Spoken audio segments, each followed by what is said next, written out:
after Jesus was here, he started a group of 12 disciples, and one of them betrayed him. So Jesus had these disciples, and they were simply called disciples. Later in the book of Acts chapter 11, they started calling them Christians. Okay, that's where the name Christian first came in Acts chapter 11. And by then there were hundreds of them following the teachings of Jesus Christ. Now, the group of people calling themselves Christians, their only rule of faith is, what does the Bible say? Doesn't matter what anybody else says, what does the Bible say? And they argue about that over different, what are called Bible doctrines. What does the Bible teach on this topic or that topic? But despite the little differences, the basic idea is the Bible's the answer. We'd go by that.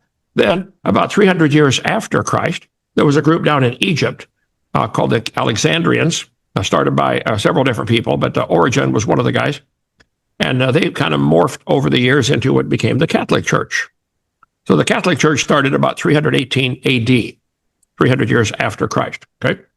Then Martin Luther was a Catholic priest, and he protested. He said, I protest. You're doing 95 things wrong. And he wrote them out and nailed them to the door in Germany at Wittenberg Church. Started what's called the Protestant churches. Now, the Protestants have split into 400 flavors, Methodist and Presbyterian and Lutheran, etc. But the basic idea is they all came from what they would consider Martin Luther as the founder of the churches that protested and said the Catholics are wrong. So now we got three groups all claiming the name Christian. You have the Christians that later the Catholics started calling them Anabaptist because the real Christians were converting the Catholics and they're baptizing them again. And the Bible says baptism is for believers. The Catholic Bible does not have Acts 8:37. They took that verse out because it says, because he asked him in verse 36, can I get baptized?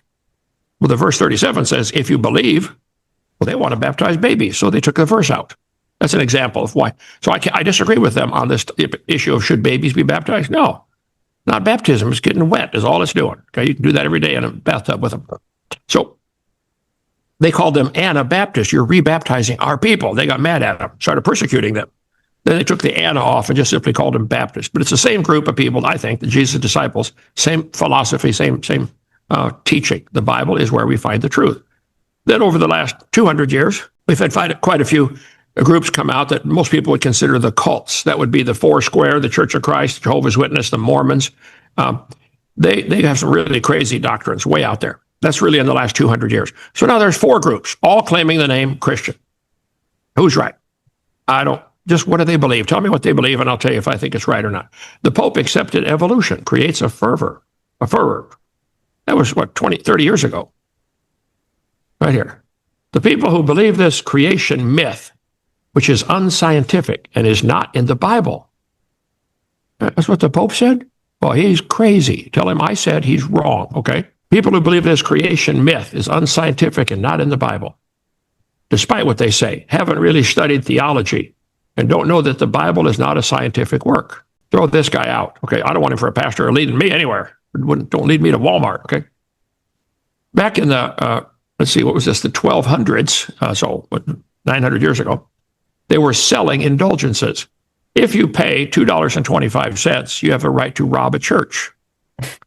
If you pay $2.75, you can burn a house down. Let's see. Keeping a prostitute, fourth near the bottom. Well, if the priest keeps the mistress, he has to pay $2.25 in order to keep a mistress. This is what, look it up. They say things aren't in the Bible. Where is that in the Bible? Where does it say that the church can charge you for that? Well, see, the Pope can decide that. He can decide. Mm-hmm. See, he's above the Bible. Right. He speaks ex cathedra. Well, if Pope said it, it's got to be true. Here's a picture of the Pope kissing the Quran. Mm. I think I'd be a little upset about that, okay? Mm-hmm. The church's relationship with the Muslims, the plan of salvation includes those who acknowledge the Creator, the first place among whom are the Muslims. Let's go into the Muslims for a little bit. Well, that's the catechism of the Catholic Church. Right. Let's see. Here we go. This book, The Prophet, which I have right here, we have on our website. You can be in it. It's excellent. It's a written comic book style, but it gives the history of how the Catholic Church actually started the Islam religion in order to get the Holy Land back for Mother Church. I'll read that. Tell me where that's wrong, okay? In World War II, a Polish salesman working for IG Farben Chemical Company sold cyanide and malathion to the Nazis to help exterminate the Jews. He helped kill the Jews at Auschwitz. Mm-hmm. After the war, he was afraid of his life, so he joined the Catholic Church, became a priest, 1946. 1958, he was ordained as Poland's youngest bishop. 1978, Pope John Paul was assassinated, and he became Pope John Paul II. This is Pope of the Catholic Church, former cyanide salesman to the Nazis. Let's see. This is the symbol for the Vatican. Vatus means diviner. Can means serpent. The divine serpent. That's what Vatican means. Yeah, that's not satanic at all. Most Catholics have no idea what their church really is. I don't think most Muslims really know what they're in.